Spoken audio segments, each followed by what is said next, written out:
Hello. Okay, let me read this out, then I will remove this. So, the first question is, yes, Abhijit, this is the best way to repay all the Gurkha soldiers who have sacrificed their lives for India. They have fought two wars before retirement, and you thank them for the service by invading their homeland. And Swadesh Karki says, I am from Nepal, currently in the US. It's a long couple of paragraphs. What he's saying is that in Nepal, there are very limited people who understand all this, and their minds have been completely brainwashed, and so on. Yes. Okay. So I had said in one of last week's live streams that in case China invades Taiwan, India needs to secure Nepal and Sri Lanka. That's what I had said. And it looks like many people have interpreted this as me trying to say that India needs to invade and occupy Nepal. See, let's understand the India Nepal relationship. This gentleman mentioned the Gurkha soldiers. Let's understand the India Nepal relationship. It is a privileged relationship. India and Nepal have an open border. Indians don't need a visa to go to Nepal. Nepalese people don't need a visa to come to India. The border is open. You can just walk in and walk out. The citizens of Nepal have the right to come to India, work in India, and live in India as long as they want, their whole life if they want. They have the right to do this. They have the privilege of doing this.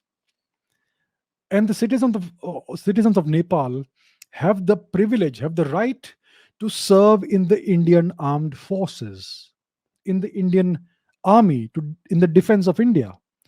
That is a privilege that only the citizens of Nepal have. Citizens of any other country don't have any of these privileges. We don't have an open border with Pakistan, Afghanistan. Afghanistan is out of the question temporarily. We don't have an open border with Pakistan, with Bangladesh, Burma, Sri Lanka, anything. Only the Nepalese citizens have these rights and privileges, and vice versa. It works both ways. So it's a privileged relationship. We have an open border, right? And so I will be perfectly happy if Nepal remains an independent country in this manner for the rest of eternity. I said India needs to secure Nepal's territorial integrity because we know what the Chinese have been doing.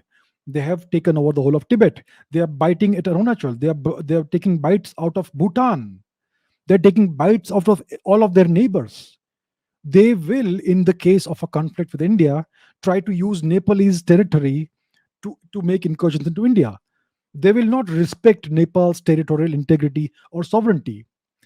And like the other gentleman said, Nepalese have been brainwashed today, right? And the roots of that lie in the regime change that was done in the 1990s when the Maoists came to power and the Nepalese monarchy was destroyed, right?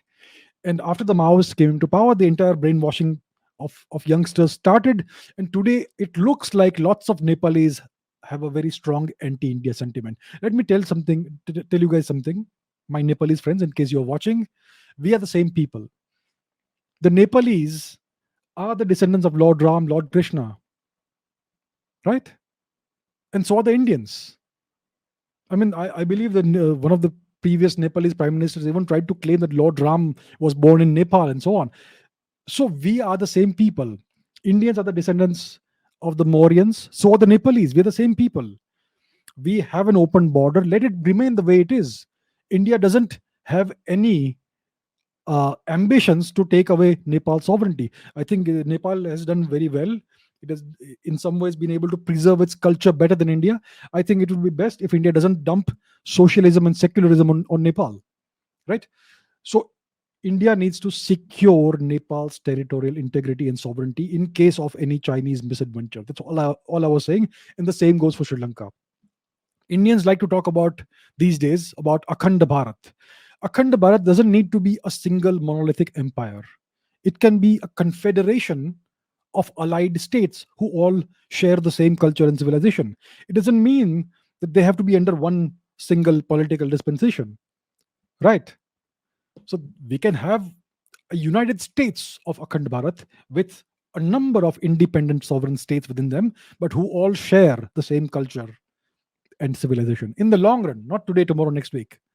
So Please understand that I do not have I am not recommending that India should invade Nepal and take away Nepal's sovereignty. Nepal is doing very well on its own, and we have an excellent, open, privileged relationship with Nepal. Why can't it continue the same way? If Tibet had been independent, we would have had most likely a similar kind of relationship with Tibet as well, with open borders and so on and so forth. Maybe when the world is a better place, we can have that too.